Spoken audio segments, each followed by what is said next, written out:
Taste అంత సూపర్గా లేకపోయినా బిల్లు మాత్రం వాచిపోద్ది అన్నమాట.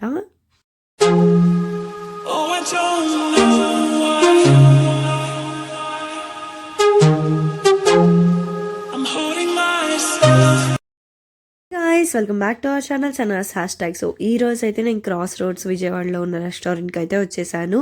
ఫస్ట్ అయితే నేను చక్క అందరికీ రేట్స్ అయితే చూపించేస్తాను, ఎందుకంటే సో దీన్ని బట్టి మీరు రావాలా వద్దా అని డిసైడ్ అవుతారని చెప్పేసి అందుకని మొత్తం అన్ని తీసేస్తున్నాను. నా చుట్టూ చాలా మంది జనాలు ఉన్నారు, బట్ అయినా కూడా ధైర్యం చేసి వీడియో అయితే తీసేసాను అనమాట. వీళ్ళందరూ అట్లా చూస్తున్నారు, మెనూ కార్డ్ కూడా వీడియో తీసుకుంటారా అని చెప్పేసి.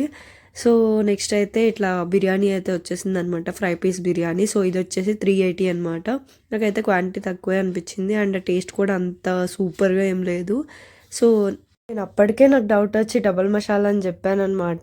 ఇక్కడ కనిపించినంత స్పైసీగా అయితే లేదు, మసాలా కూడా అంతేం అనిపించట్లేదు. తర్వాత అయితే వింగ్స్ బిర్యానీ అయితే చెప్పాను, ఇది వచ్చేసి 440 అనమాట.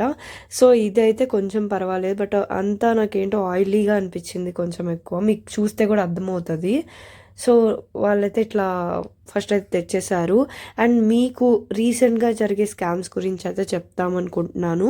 సో ఏ రెస్టారెంట్కి వెళ్ళినా సరే ఈ థమ్స్అప్ ఆర్ కోకోకోలా బాటిల్ మీద 20 రూపీసే ఉంటుంది, కానీ వాళ్ళు ఎక్స్ట్రా ప్రైస్ వేసేసి వాళ్ళు సేల్ అయితే చేస్తున్నారనమాట. మొన్న గుంటూరు పంజాబీ డాబాలో నేను అప్పుడు చూసి ఇట్లా ప్రతిదానికి 5 రూపీస్ ఎక్స్ట్రా వేసారని చెప్పేసి కట్ ఆఫ్ చేయించుకున్నాను. బట్ ఇక్కడ నేను చూడలేదన్నమాట, అసలు మర్చిపోయాను. బట్ ఇప్పుడు నేను బిల్ మళ్ళీ చూస్తున్నప్పుడు రేట్స్ చెప్పడానికి అని చెప్పేసి అన్ని దాని మీద 4 రూపీస్ ఎక్స్ట్రా అయితే వేశారు. సో మీరు కూడా చూసుకొని కట్ ఆఫ్ చేయండి, ఎందుకంటే బాటిల్స్ మీద అలా ఎక్స్ట్రా ఛార్జ్ అయితే చేయరనమాట ఇక్కడ. సో ఇట్లా ఉంటుంది, అంబియన్స్ అంత సూపర్గా ఏం లేదు. ఇదైతే బయట అనమాట. ఇది తర్వాత ఇక్కడ లెఫ్ట్ సైడ్ నుంచి అయితే వెళ్ళాలి. సో బిల్ అయితే మామూలుగా అవ్వలేదు, నాకేం సాటిస్ఫైడ్గా అనిపించలేదు, బిల్ కూడా ఎక్కువైంది. నెక్స్ట్ అయితే అలంకర్కి వెళ్ళాను బాదం పాలు తాగుదామని, బట్ అది రెనోవేషన్లో ఉంది. నెక్స్ట్ విశాల్ మార్ట్కి వెళ్ళా, అంతే. సో నా వీడియో కనుక మీకు నచ్చినట్టయితే లైక్, షేర్, సబ్స్క్రైబ్ చేయడం మర్చిపోవద్దు. So don't forget to subscribe.